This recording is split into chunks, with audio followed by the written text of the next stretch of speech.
Hello everyone, welcome to Study for Change চেনেলটো স্বাগতম জনাইছোঁ। আজিৰ এই ভিডিঅ'টোত লুচেন জিকেৰ পাৰ্ট নম্বৰ 14 আলোচনা কৰিম। এই কুৱেশ্যনবোৰ আহি থকা গ্ৰেড 3, গ্ৰেড 4 লগতে অসম পুলিচৰ বাবে এই কুৱেশ্যনবোৰ অতিকৈ ইম্পৰ্টেণ্ট হ'ব। চ' ভিডিঅ'টো স্কিপ নকৰাকৈ শেষলৈকে চাব। আৰু যদি কোনোবাই লুচেন জিকেৰ আগৰ ভিডিঅ'সমূহ চাব বিচাৰে, প্লেলিষ্টৰ লিংক ডেছক্ৰিপশ্যনত দিয়া আছে, তাৰ পৰাও চাব পাৰিব। আজিৰ প্ৰথম কুৱেশ্যনটো হৈছে question number 1, Festival of Innovation and Entrepreneurship FINE 2023 was organized by which Union Ministry? Festival of Innovation and Entrepreneurship Fine 2023 কোনটো কেন্দ্ৰীয় মন্ত্ৰালয়ে আয়োজন কৰিছিল? অপশ্যন এ আছে ministry of MSME, Ministry of Commerce and industry, ministry of Science and Technology, Ministry of Housing and Urban Affairs. ইয়াৰ শুদ্ধ answer হৈছে option number C, Ministry of Science and Technology. 2023 চনৰ Festival of Innovation and Entrepreneurship 2023 was organized in New Delhi, নতুন দিল্লীত অনুষ্ঠিত হৈছিলে আৰু organise কৰে মিনিষ্ট্ৰী অফ ছায়েন্স এণ্ড টেকনলজিয়ে। Next question, the asteroid belt is situated between which planets? গ্ৰহাণু belt কোনবোৰ গ্ৰহৰ মাজত অৱস্থিত? অপশ্যন এ আছে Mars and Jupiter, Jupiter and Saturn, Saturn and Neptune, Mercury and Venus. ইয়াৰ শুদ্ধ আনচাৰ হৈছে option number A, Mars and Jupiter. Mars আৰু জুপিটাৰৰ ভিতৰত এষ্ট্ৰইডবিলাক অৱস্থিত। এষ্ট্ৰইডবিলাক সূৰ্যৰ চাৰিওফালে ঘূৰি থাকে গ্ৰেভিটেশ্যনেল ফ'ৰ্চৰ দ্বাৰা, আৰু এই গ্ৰহাণুবোৰ মাৰ্চ আৰু জুপিটাৰৰ মাজত অৱস্থিত। Next question, accelerating the change to solve the water and sanitation crisis is the theme of which day? পানী আৰু অনাময় সংকট সমাধানৰ বাবে পৰিৱৰ্তন ত্বৰান্বিত কৰা কোনটো দিনৰ বিষয়বস্তু? অপশ্যন এ আছে World Forest Day, World Water Day, World Earth Day, World Sanitation Day. ইয়াৰ শুদ্ধ আনচাৰ হৈছে option number B, World Water Day. পানী আৰু অনাময় সংকট সমাধানৰ বাবে পৰিৱৰ্তন ত্বৰান্বিত কৰা এইটো হৈছে ৱৰ্ল্ড ৱাটাৰ ডেৰ বিষয়বস্তু। লগতে মনত ৰাখিব ৱৰ্ল্ড ৱাটাৰ ডেটো 22 মাৰ্চ তাৰিখে পালন কৰা হয়। Next question, according to UN's World Economic Situation and Prospects 2024 report, which region is expected to have the highest GDP growth in 2024? UN's World Economic Situation and Prospects 2024 প্ৰতিবেদন অনুসৰি 2024 চনত কোনটো অঞ্চলত সৰ্বাধিক GDP বৃদ্ধি হোৱাৰ আশা কৰা হৈছে? অপশ্যন এ দিছে ইউৰোপীয়ান সংঘ, East Asia, South Asia, Western Asia. ইয়াৰ শুদ্ধ আনচাৰ হৈছে option number C, South Asia. দক্ষিণ এছিয়া অঞ্চলত সৰ্বাধিক GDP বৃদ্ধি হোৱাৰ আশা কৰা হৈছে। Next question, Project Smart which was seen in the news is associated with which union ministries? Project smart কোনটো কেন্দ্ৰীয় মন্ত্ৰালয়ৰ সৈতে জড়িত? অপশ্যন ডি আছে ministry of urban affairs railways, ministry of agriculture and rural development, ministry of MSME commerce and industry, ministry of corporation Jal Shakti. ইয়াৰ শুদ্ধ answer হৈছে option number A, ministry of urban affairs and railways. Project স্মাৰ্টটো ministry of urban affairs আৰু ৰেলৱেৰ লগত জড়িত। ভাৰতৰ এই মন্ত্ৰালয়টোৱে জাপানৰ লগত এটা MOU চাইন কৰিছে মুম্বাইৰ পৰা আহমেদাবাদলৈকে এটা হাই স্পীড ট্ৰেইন লাইন ডেভেলপ কৰাৰ কাৰণে। চ' মনত ৰাখিব প্ৰজেক্ট স্মাৰ্টটো ৰেলৱেজৰ লগত জড়িত। Next question, ISRO' announced to hand over which vehicle to private sector? ব্যক্তিগত খণ্ডক কোনখন বাহন গতাই দিয়াৰ কথা ঘোষণা কৰিছে ইছৰ'য়ে? ইয়াৰ অপশ্যন কেইটা শুদ্ধ আনচাৰ হৈছে option number D, small satellite launched vehicle. ইছৰ'য়ে স্মল ছেটেলাইট লঞ্চড ভেহিকল ব্যক্তিগত খণ্ডক গতাই দিয়াৰ কথা উল্লেখ কৰিছে। কেতিয়াবা এনেকৈ ফুল ফৰ্ম নিদি শ্বৰ্ট ফৰ্ম দিব পাৰে, SSLV দিব পাৰে। Next question, which of the following articles of the Indian Constitution states that the state shall endeavor to protect and improve the environment and the safeguard of the forest and wildlife of the country? ভাৰতীয় সংবিধানৰ তলৰ কোনটো অনুচ্ছেদত কোৱা হৈছে যে ৰাষ্ট্ৰই পৰিৱেশ সুৰক্ষা আৰু উন্নতিৰ বাবে আৰু দেশৰ বনাঞ্চল আৰু বন্যপ্ৰাণী সুৰক্ষা কৰাৰ বাবে চেষ্টা কৰিব লাগিব? ইয়াৰ অপশ্যন কেইটাৰ ভিতৰত শুদ্ধ আনচাৰটো হৈছে option number B, article 48A। ভাৰতৰ সংবিধানৰ 48A অনুচ্ছেদত ৰাষ্ট্ৰই পৰিৱেশ সুৰক্ষা আৰু উন্নতিৰ বাবে আৰু দেশৰ বনাঞ্চল আৰু বন্যপ্ৰাণী সুৰক্ষাৰ বাবে চেষ্টা কৰিব লাগিব বুলি উল্লেখ কৰা আছে।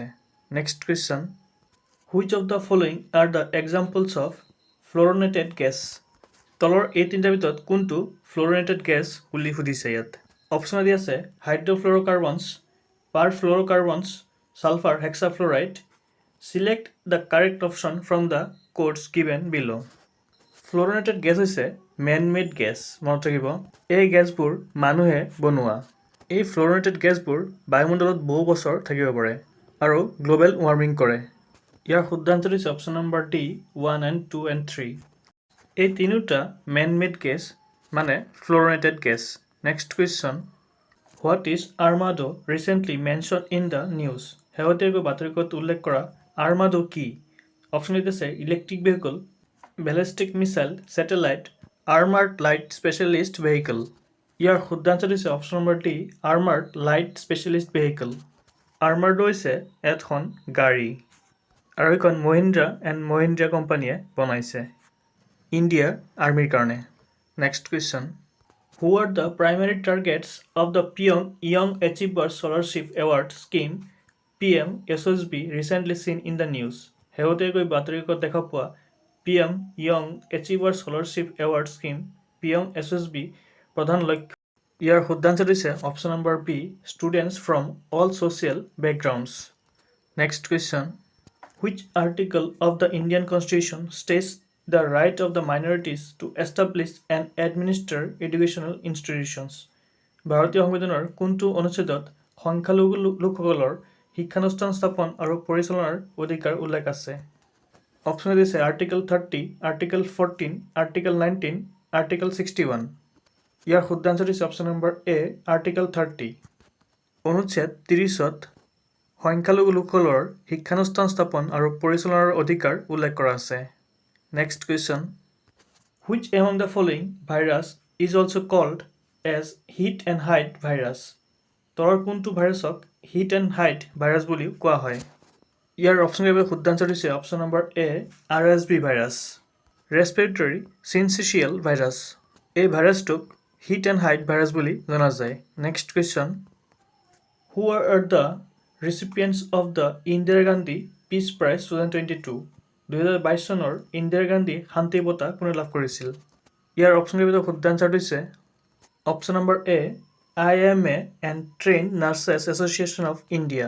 Indian medical association and train nurses এছ'চিয়েশ্যনক 2022 চনৰ ইন্দিৰা গান্ধী শান্তি বঁটা প্ৰদান কৰা হৈছিল। Next question, Pasang Dawa Sherpa who was seen in the news is associated with which field? বাতৰিকাকতত দেখা পোৱা পাছাং দাৱা শ্বেৰপা কোনটো ক্ষেত্ৰৰ লগত জড়িত? অপশ্যন দি আছে sports person, mountaineer, politician, business person. ইয়াৰ শুদ্ধান্ত দিছে option number B mountaineers. Pasang Dawa Sherpa এজন পৰ্বতাৰোহী আছিল। Next question, which of the following is not a part of DPSP directive principle of state policy? নিম্নলিখিত কোনটো ৰাষ্ট্ৰনীতিৰ নিৰ্দেশমূলক নীতিৰ অংশ নহয়? অপশ্যন দি আছে right against exploitation, right to education, right to work, none. এই অপশ্যনকেইটাৰ ভিতৰত কোনটো DPSPৰ আণ্ডাৰত নপৰে সুধিছে ইয়াত। চ' ৰাইট এগেইনষ্ট এক্সপ্লটেশ্যনটো হৈছে এটা ফাণ্ডামেণ্টেল ৰাইটছ। Fundamental rights. এই ৰাইট এগেইনষ্ট এক্সপ্লটেশ্যনটো আৰ্টিকল 23 to 24 এই দুটাত পৰে। লগতে ৰাইট টু এডুকেশ্যনটো হৈছে এটা ফাণ্ডামেণ্টেল ৰাইটছ। এইটো আমাৰ সংবিধানৰ 29 to 30 আৰ্টিকলত পৰে আৰু ৰাইট টু ৱৰ্কটো হৈছে আৰ্টিকল 41ত। চ' ৰাইট টু ৱৰ্কটো হৈছে DPSPৰ আণ্ডাৰত পৰে। চ' কুৱেশ্যনটো সুধিছে কোনটো DPSPৰ আণ্ডাৰত নপৰে? চ' অপশ্যন এ আৰু অপশ্যন বি এই দুয়োটা ফাণ্ডামেণ্টেল ৰাইটছত পৰে। চ' এই দুটা DPSP আণ্ডাৰত নহয়। নেক্সট কুৱেশ্যন, হোৱেৰ ৱেষ্টাৰ্ণ ঘাট এণ্ড ইষ্টাৰ্ণ ঘাট মিট? পশ্চিম ঘাট আৰু পূব ঘাট ক'ত লগ হয়? অপশ্যন দিছে Coromandel hills, Anamalai hills, Nilgiri hills, Palani hills. ইয়াৰ শুদ্ধান্ত দিছে option number C Nilgiri hills. পশ্চিম ঘাট আৰু পূব ঘাট নীলগিৰি পাহাৰত একেলগ হয় আৰু এই নীলগিৰি পাহাৰটো তামিলনাডু চহৰত অৱস্থিত। Next question, the constitution of India is parliamentary because of ভাৰতৰ সংবিধানখন সংসদীয় কাৰণ কি ইয়াৰ অপশ্যনকেইটাৰ ভিতৰত শুদ্ধ আনচাৰটো হৈছে option number B the executive is responsible to the legislature কাৰ্যবাহী বিধানসভাৰ ওচৰত দায়ী next question When did the British government take over the reign of India from the East India Company?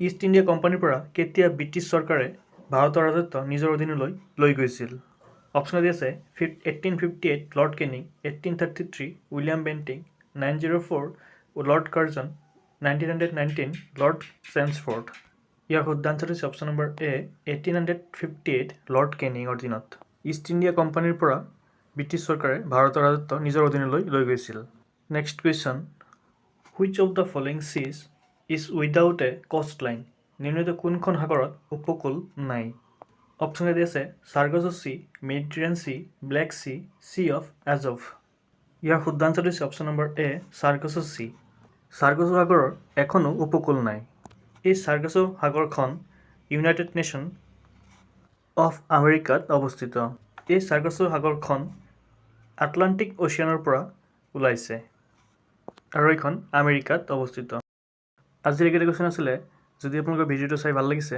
Please like share আৰু subscribe কৰিব আৰু এনেকুৱা ধৰণৰ video' পাই থাকিবলৈ থেংক ইউ ফৰ ৱাচিং